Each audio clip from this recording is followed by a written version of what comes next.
Time can be a bit odd in fiction. Writers will fracture, reverse or repeat chronologies to make their storytelling more intriguing and interesting for their readers. In this episode, we'll take a journey through time and the ways in which it can work in fiction.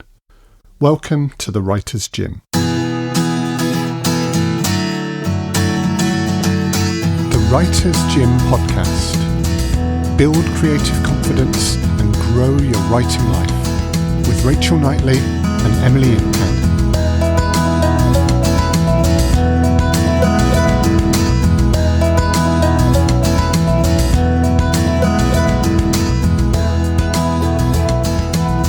Rachel Knightley, hello.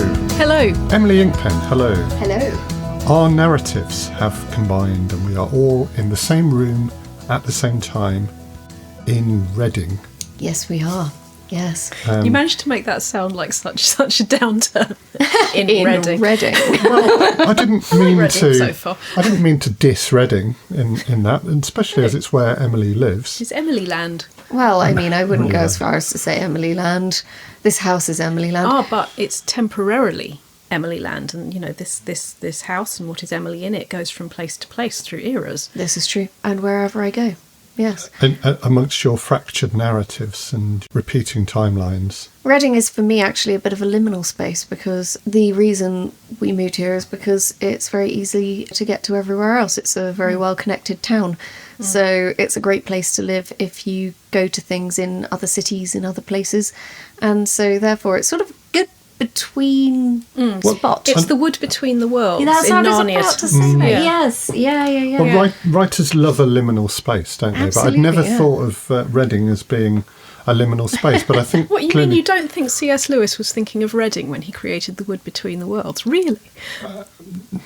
Not especially. I mean, I find that very surprising. It's never really occurred to me, but I've seen guinea pigs walking past with rings attached to them over and over again. Absolutely. Yeah. Uncle Andrew wandering past. Yellow or green rings. Exactly. Yeah. I'm so glad you know that. Absolutely, I know that. today on the Writer's Gym, we're going to be talking about the way that time and chronology works in fiction. There's a really famous quote from Doctor Who, where the David Tennant Doctor says, "You see, time isn't linear. It's a big ball of wibbly-wobbly, timey-wimey stuff," which also sounds very Douglas Adams. I think it was actually Stephen Moffat, the writer that came up with that one. Mm-hmm. Yep. So, Rachel, what thoughts do you have about time in fiction? Well, after using that quote, it would just be rude not to go back to the fact that the Doctor was having a conversation that had been written down, the other person's part had been written down for him, so he'd worked out his own, because they were going round and round in circles having that conversation from two different eras. And something like Doctor Who gives brilliant opportunities for that, but it doesn't make it any less clever how you take them. And that's a beautiful example to go and watch if you want to look at how time can be used very, very beautifully. That it's science fiction, yes, in parts it's horror, but what it always is our sense of memory and our sense of evolving identity. So Doctor Who had what for me are its best moments, and Blink is certainly one of them. I just went off into my head about how much I love Blink there, but cut that bit out where I just mentally wander off for a minute going, ooh, it's so good. I'm not going to cut that out. Okay, no, don't. I think it makes a very good point. No, it does make a very good point. Let's see if I can remember what the first really good point was. What I love about how writers can work with time was best said, in my experience, by Maggie O'Farrell, who is one of my favourite novelists, who I know I bring up quite a bit. And when she was asked by an interviewer why her novels were not presented chronologically, she said, because I don't think chronologically is the human experience. I think fragmented, I don't know if she said fragmented, but in a different order is how we experience it. Because if you look at how you've lived your life today, yes, you're in a room with whoever you're in a room with doing whatever you're doing, but at different times, things they say will associate with things other people have said. You'll go off on a mental journey, as I just did with Blink, about something that is important to you. And that really is how we live our lives. So while beginner writers have honestly said to me, and you can hear the cringe as I say this, oh, I'm not presenting the novel or whatever it is chronologically, so I don't need to know the real order it happened in. The answer is yes, of course you do, because that's the way in which the character evolves. But just because you know that doesn't mean it's how you then have to present it. So another of my obvious favourites for that is The Time Traveller's Wife, where when we're in Claire's head at the very beginning and she first meets Henry, she knows everything about their relationship. She knows she is standing in front of the person she considers her soulmate, and he has never met her before. She's just a loony who's wandered into the library. But all of this is coming. And for the different timelines, for their meeting the first and last time at different times, shortly before the Doctor and River Song then have exactly the same thing going on. You know, it doesn't get old, no pun intended. It means that you're seeing fragmentation as the natural order of how we experience our lives, because you know you can see a person or a place and be absolutely catapulted back to how you felt and who you were when that was central to your life, and that is much more emotionally real, I think, than necessarily presenting things in the right order.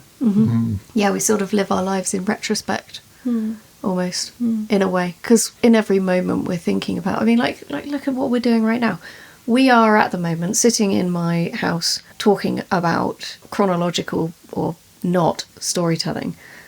But in doing so, we are talking about narratives that we have seen and have read in the past that have informed how we now approach narratives. Everything that we do in the present is influenced by what we've done in the past. Yes. We are not necessarily living things fresh, and that is, I was just thinking, it just made me think of The Notebook, you know, the older lady who has dementia, who is experiencing life in the present. And in the present, she is being told a story about two people.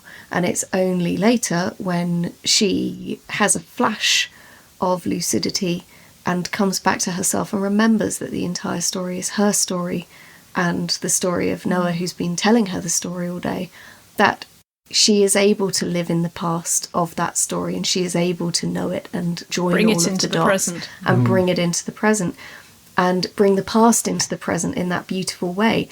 But for the entire story, really, she is living in this moment. She's hearing this story. She doesn't know how significant it is or why. And yeah, it's, you know, we need to be lucid to have context. All people need context. And in the end, identity and memory, who we are. And something like S.J. Watson, Before I Go to Sleep, where she's losing her memory every single day and she's leaving herself evidence that the person who is presenting themselves as her husband is not her husband and what her real situation is. And I think maybe one of the biggest fears that we have as humans, certainly I have, because when I was first living in England at the age of 2, I lived with my mother and with my grandparents, and my grandmother, who's a very wordy person, was beginning some kind of progressive dementia, and I remember her saying, I will never be able to find words again, and that being the most terrifying thing that she could possibly imagine. So I think, as well as literature having got that memo, I think I very much got that memo early on, that it's probably why I enjoy writing things down, wanting to understand things, wanting to connect with people, because it's all finite. You have a window into things with time. And yes, memory and identity is very much what I feel fiction is exploring, and in a tantalising way making permanent, that we feel like if we do manage to get, as whoever it was said about poetry, the best words in the best order, that is permanent in a way that we are not. But then it's again why no words are wasted. And if you've written something today that never ends up in the main book, for instance, if we're talking about writing, you have still written those words. You have the experience of writing those words. What you've learned through writing them will come back later. You are laying foundations now for what is to come. Absolutely. Yeah. You've both written a lot of fiction that either plays with time or jumps between different parts of time in your worlds. Emily, you have this situation where your novels are set at a different time to your audio drama. Yeah. Rachel, your short story cycle jumped around, not through vast periods of 5 time. generations. Yeah. Have you used extensive planning, or have you written the bits in one particular time at the same time, or I have you had worked on two it? post-it notes next to me which had the story titles and the years that they were in, because as anyone who knows me knows, words great, numbers not so much fun. Needed to make sure everything happened in that order, so I kept that with me and did a little bit of jiggling around of that on the post-it notes. But really, for me, the opportunity with that idea, how these 5 generations mess up and light up each other's lives and their misunderstandings about each other. We've talked about point of view in the past, and it was very much that for me, but people change over time, and the other opportunity that gave me is she the central character? There's a familial love triangle of 3 women and their effects on each other at the heart of it, and the matriarch of the family, we meet her at very different stages in her life where certain things are either just opening up or very, very, very closed off. And it allows me to explore the same character. And I suppose in some way a lot of it is a note to self that, like everyone I write, they're an amalgamation of things I've thought about myself and other people. And that matriarch is 3 main other people plus a bit of me, like everyone is a little bit of me. And just how life can alter you and how the memories you're carrying with you affect how you then show up in time in the present. And it allows us to see her behaviour and revisit her behaviour and understand what's going on for everybody and what they misunderstand. And I think where the tragedy comes in for me is the missed opportunities that our perception allows for, where we could have connected but instead we are defensive or whatever is going on for them. And playing around with time is just a delicious way of doing that. Yeah. Emily, I suppose you've written stories in different time periods in your world. Yeah.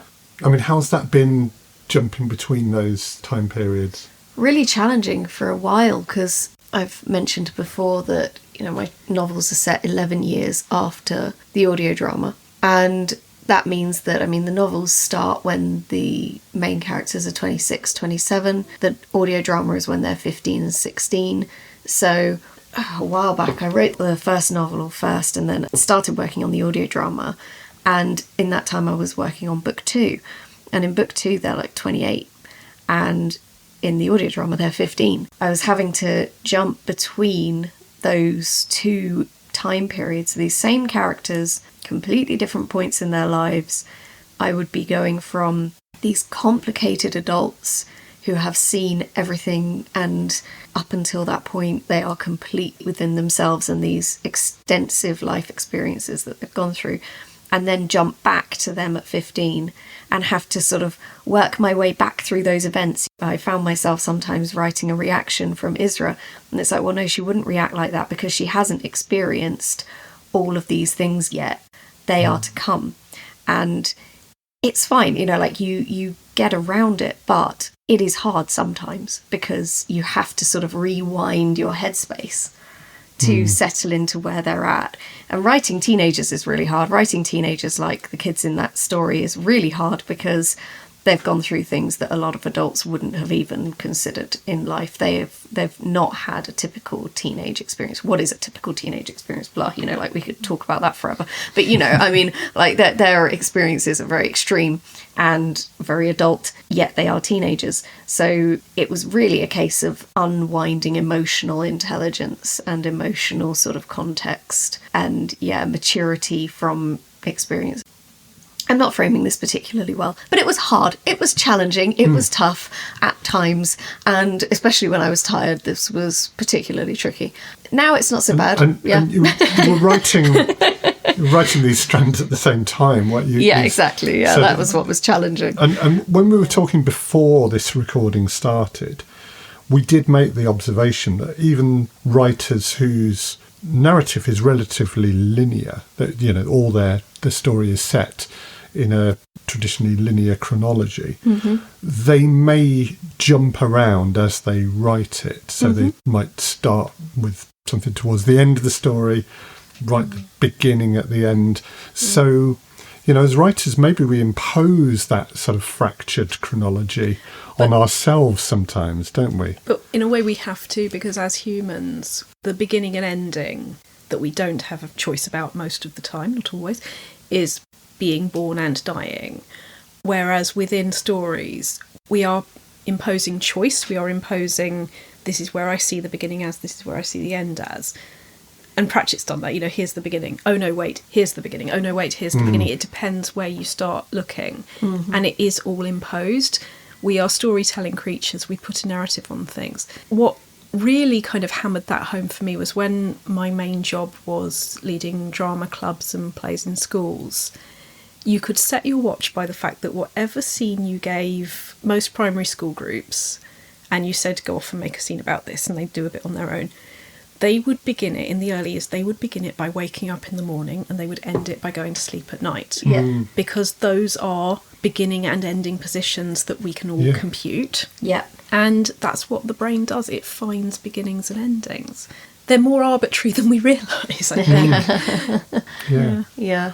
So why then do writers like to fracture narratives, tell stories in non-linear manners, and why do readers enjoy that so much, do we think? The thing that I mentioned Maggie O'Farrell said about this is the human condition, I absolutely subscribe to, but moving it on to what do readers get from it, I think readers, whether it's conscious or not, do instinctively understand that, yes, that is the human experience. I think it works for people because actually it's more honest than going, here is the beginning of this section of someone's life, here is the end of this section of someone's life, and we're not going to go into any of the distant past or the future, we're just going to do this bit.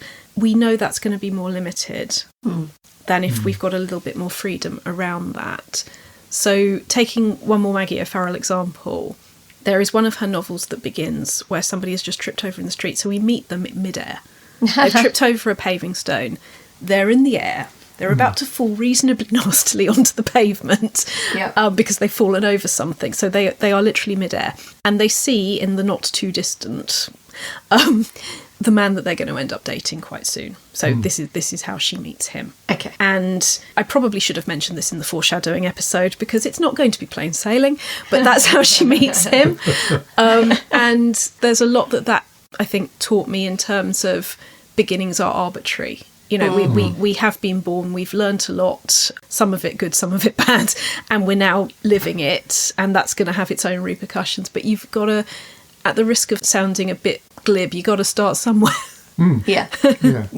And I think I know some people who write the novel and then go back and write chapter 1 at the end. Because they think, well, I don't know where I'm starting yet, but I know where I've got to get to. So worry about the beginning at the end. Oh, categorically. Because the thing is, you can't know that the beginning is finished until you know what the whole journey. Yeah. You simply can't. I mean, I know I've said it before, but you would never get a painter going, I have to get the first top corner of this picture absolutely finished before I can move on to the next one. And yet, as writers, we've got that temptation to get chapter 1 quote marks right before moving on. And it's, in a way, it's the least useful thing you can do because you can't know if you're going to keep all of that if you don't know what the whole thing is like. So again, with the fractured time, you've got to experience it all. Or like me, and I wrote my book, submitted to agents, got feedback saying, no, I need more upfront, and had to write, ended up restructuring part 1 of book 1. So your original chapter 1 might have been chapter 6 in the end. Yeah, it ended up getting cut because I added so much context, and the characters that came together in chapter 1 in that first draft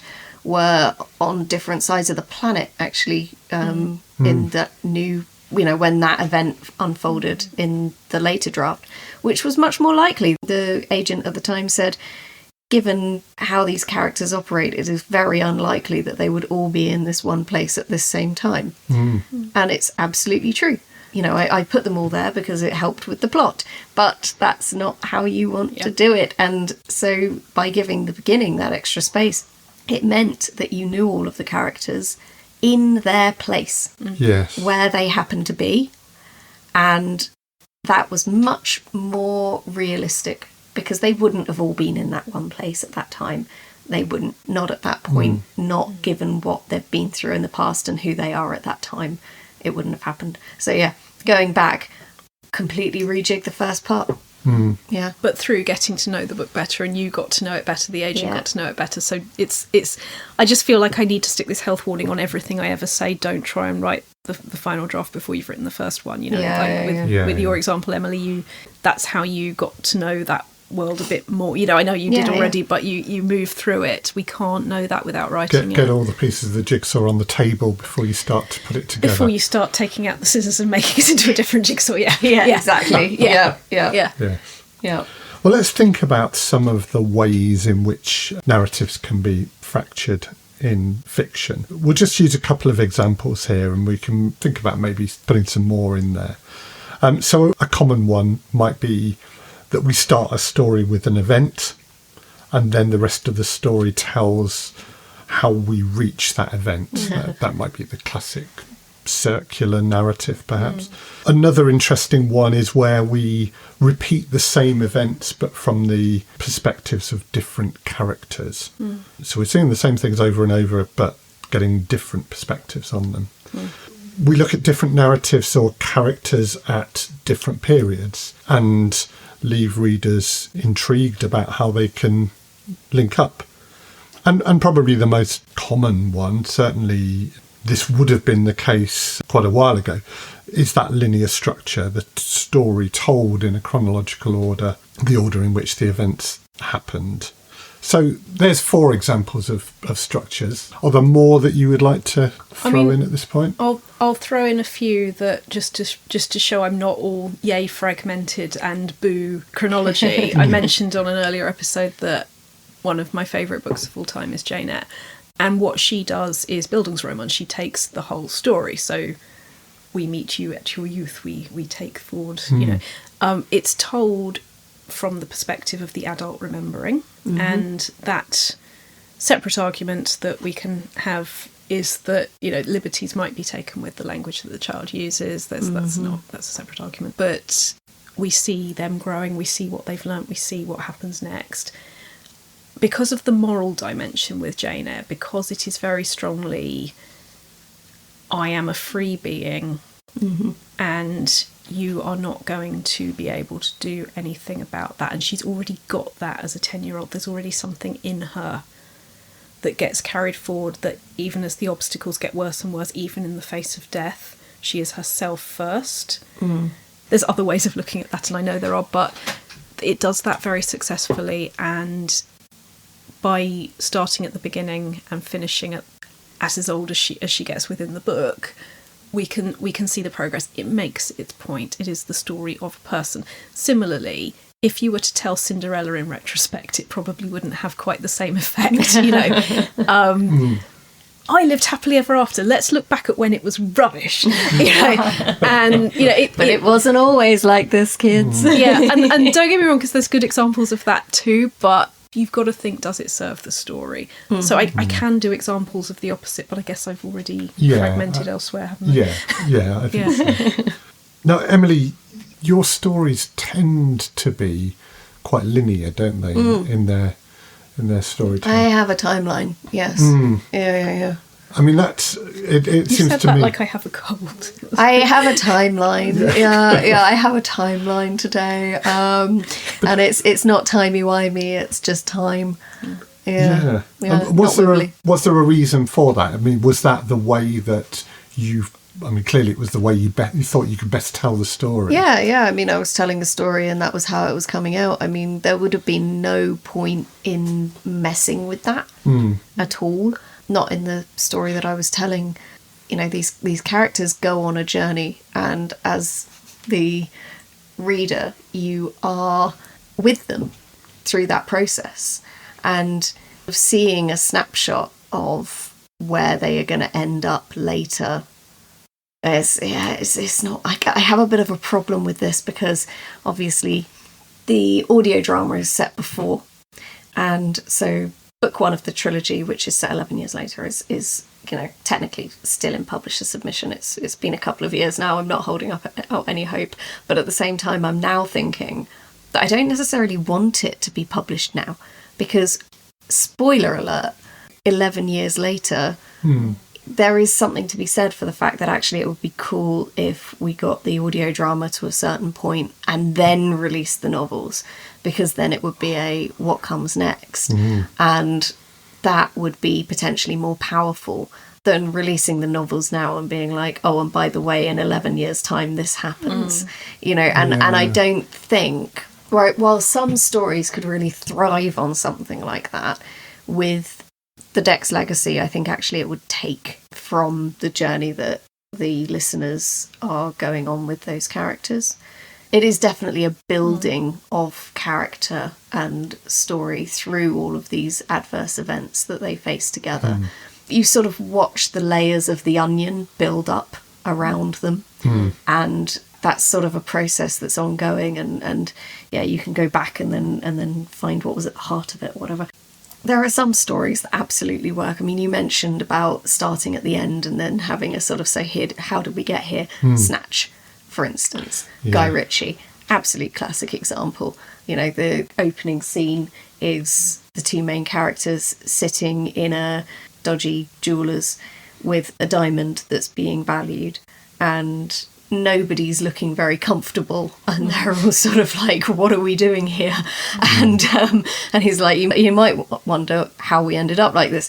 And you do, and it tells the whole story. But then there's also a famous sequence there where all of the different characters who seem very disconnected throughout the story come together in one sequence driving along a street where one of them's having a conversation, throws a carton of milk out the window, and it hits another car on a car that the other characters are driving, and then they have a car accident.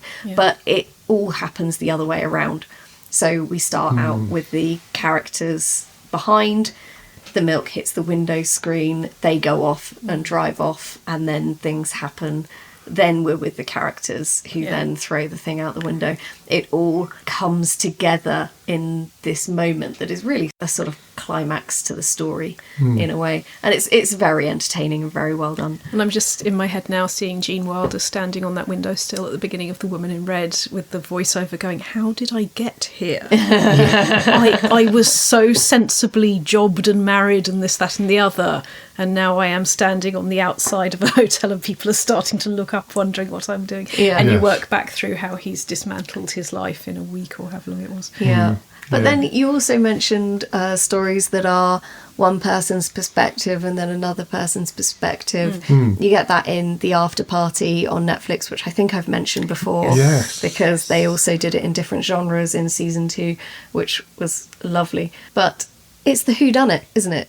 It's the classic. And in Spectacles, you know, this woman committed suicide.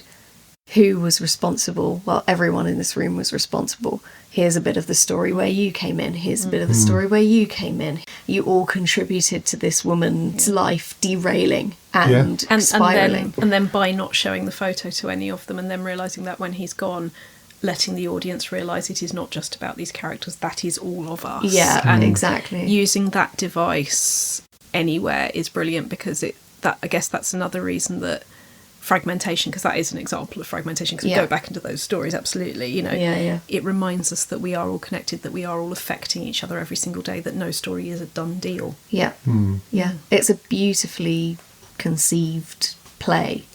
All these different ways of storytelling and different ways of affecting the reader or the viewer or whatever you want to, you know, however you want to deal with it. I mean, like past into present. I'm just looking at my shelf. Rebecca, Daphne du Maurier. And the sort of finding out the past through the present and but also just seeing yourself and not what's around you, that it was all her fears, it was all what the worst version that she thought what was around her could mean, that the Gothic is starting in our heads. But also, just because you were talking about Priestley, you know, the other time plays, the idea of messing about with time and seeing different versions. And I know we came in with this with Doctor Who. For me, it's also about that sense of possibility, that yes, time could go this way, but you are alive today, person finishing this book, person walking out of this play, and seeing those different versions or seeing how people are different in different times does connect you with that sense of presence, I think, that you are here now. Yeah. Absolutely. Yeah. And the preciousness of the present. I know someone who writes a lot about time. It's called Fraser Armitage. He's, written a few really, really into time and playing with time, high concept stuff. And a lot of his writing comes back to you can't change things. And the present is the present for a reason. Things go wrong when you try and mess with that, which is... Or when you try and live in what's already happened rather than what you can still make happen. Yeah, exactly. And it would be wrong to say on a writing or wrong not to say on a writing podcast. I think Fraser will have made a very difficult job for himself, certainly in that debut novel where there was the opportunity to change time. Yes. You could have things never have happened. But how do you cope with that? Yes, tomorrow. Yeah, yes, I think that was what it was called, wasn't it? But the point I was going to come on to next really was that if we are going to play around with narratives and fracture them, that implies a bit more work in the planning stage for writers, but also a bit more jeopardy in that there is a greater risk, I think, of inconsistencies when you start to fracture a narrative. I mean, first of all, Rachel, do you think that's right, that there is that greater risk? And how, if there is, how would a writer cope with that? With dubious relevance, the first thing that comes to my head is the Red Dwarf episode, The Inquisitor, where the Inquisitor goes through time and judges all of you on your own standards on whether you have made the best of your life according to you. And two of the cast get zapped out of existence and try and fight their way back in, and listen, so we don't exist anymore. And Crichton says something along the lines of, actually, sir, we don't ever have existed before, although this is not the time to be conjugating verbs in the past and possible never tense. And the reason I bring that up, other than that I really, really enjoy it, is I think the question that these things are all asking is your own sense of, have I used what I have and how else could that have happened? And that can make you live in the past rather than do the thing that the whole thing's about, which is work out what to do in the present and the future. I think where your question comes into that for me is, if you've got an idea in your head, you need to follow it. To say that something isn't worth doing before you've done it is to not write the first draft. And the only thing that will happen based on making a decision that it's not worth it when you haven't done it is, okay, fine, you won't do it. The universe will not give you a detention, but the world will not have that book. So my response to that is, if it's in your head, get it out of your head and onto a page. Regardless of how difficult something is to do well. Anything done well takes more effort than the person reading it is going to spot, because that's what effortless means. It doesn't mean you haven't put effort in. It means that you have smoothed it all out very nicely after a lot of effort. Yeah, you've made the effort look effortless. Yes. That's why when people say, oh, it was such an easy read, and they don't always hear what they are saying. I mean, they don't listen to a symphony and go, oh, it was such an easy listen. All the notes were in the right place. There is this inherent idea that certain things are hard and certain things are easy. The idea that children's books are easy to write because there are few words and simple stories. No, they are actually some of the hardest things to write, because you have so many things to bear in mind. It's an art in itself, and it can take a long time to write a good children's book. It's not something to be taken lightly. I mean, I remember working as a copywriter, and the golden rule that I used to say over and over again is, this thing is too easy to read, said no one ever. You know, nobody complains about being too easy. You've got to make things easy to understand. You've got to get to the point where it feels effortless to read, or at least this is my aim. Like, I love a sort of complicated, there's certain books that are delicious in the complexity of how they're written, and you can sort of bask in the way they paint pictures through incredibly beautiful words and their use of language and everything. But when I am reading those books, I am conscious of the fact that I am reading those books, if that makes sense. When I'm reading a book that is written in pretty plain English, I am living the book, because I'm not seeing the words anymore. They're all words that I use every single day, and whatever, they disappear. Those words disappear. The images and everything else take over. When I'm reading words that I don't say every single day and that are exciting as words and that are pleasant as words, suddenly I'm in the moment reading the words. And it's a very different experience. So I can appreciate both. But I think there is a place for both. And this is now a very different podcast. But which we will note down and have. Yes, absolutely. And I was thinking along one of your answers in particular, I think, this other concept of many worlds, the Philip Pullman's books. And the Trousers of Time. And the Trousers of Time can jump between worlds. Sliding Doors was an example of, what if this and maybe there's another world in which... And Time and the Conways, I think, going back to Priestley. But those stories need not necessarily be in different times, but they are in different worlds, which is definitely another podcast. They are a cousin of the messing around with time narrative things, aren't they? Definitely. An absolute gem of a book, Beauty by Sherry S. Tepper. Absolutely fantastic. It takes fairy tales and makes a lot of fun of them, but it's about beauty in the Sleeping Beauty myth or fairy tale, and she chooses to not go to sleep but go time travelling instead. I think she actually fakes her sleep via someone else. She puts someone in her place and then goes off and does something else instead. And it's actually travelling through time, and she ends up within different fairy tales and realises the role she's playing in the fairy tales and therefore what she needs to do to make that fairy tale come about. So it's all of the fairy tales coming together in this sort of fractured way, and she is in all of them at different places in time, and she time travels to future places and past places. It's a beautiful, beautiful book. I recommend it to everyone. Really. We'll print a link in our show notes as always.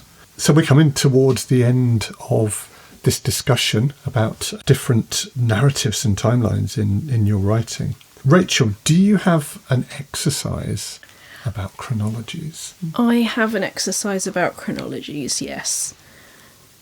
This week, I dare you to create a scene where a character is thinking about another character, and a scene where they are face to face with that character. It might be that the first one, they really like what they're remembering, or that they're really angry about what they're remembering, but they're thinking about that person when the person isn't there. And then one where they are there. And this will explore different versions of that relationship, and it will also show you different things about the character who is doing the thinking and doing the living. And maybe these are decades apart, or maybe they are nanoseconds apart. Maybe it's before you turn the corner to meet the person you're dating, or maybe it's remembering a grandparent and then we flash back and see the reality and how it was like the memory and how it wasn't. Well, that sounds like a very intriguing exercise. I just thought I'd give you an opportunity, both actually, to share a bit of advice, maybe for people who are going to undertake that exercise or challenge, but writers wishing to start to experiment with other storytelling chronologies, structures, systems than those that they've previously used. What advice would you offer to a writer wishing to have a go at some other time structure? So my job involves never being caught giving advice, so I'm certainly not going to label it that way. What I will always do is find out what is going to make that person curious, get more specific about what it is they want to do with their writing, and that is where they build their confidence, and that is when they are curious, and then they do more muscle building in the writing. So that is just a little bit of pedantry to start with, and here is the advice I'm absolutely not giving. Listen. Yes, there's the 3-act, 5-act structure. Yes, there's the hero's journey. Yes, there's all of those things. But in the end, those are the spinal columns or the templates that you fit things along. All I would say is get to know the character with 5 lily pads, because nothing will ever beat the frog, as far as I'm concerned. Your reader is a frog. There are 5 lily pads to cross the pond. The first lily pad is near the beginning of the book. It doesn't have to end up being the beginning. We don't know that till we've written the first draft, what the last draft's going to look like. How can we? But fill in the beginning in your first lily pad. Fill in the end in your last lily pad. Pick something that happens roughly in the middle and put that in the middle lily pad. And then fill in those other two that are sort of between 1 and 3 and between 3 and 5. And what you've got there is something to disagree with. You've got your journey for yourself, the writer, or for your reader to jump across the pond. But it's not there to be a slave to. It is there, like a rubber ring is, to be a bit of reassurance when you're floating around, but you get to change it all the time and any time. And then, and here's the really fun bit, you get to not present them in the right order and see what happens then. How does it change our experience? Yeah.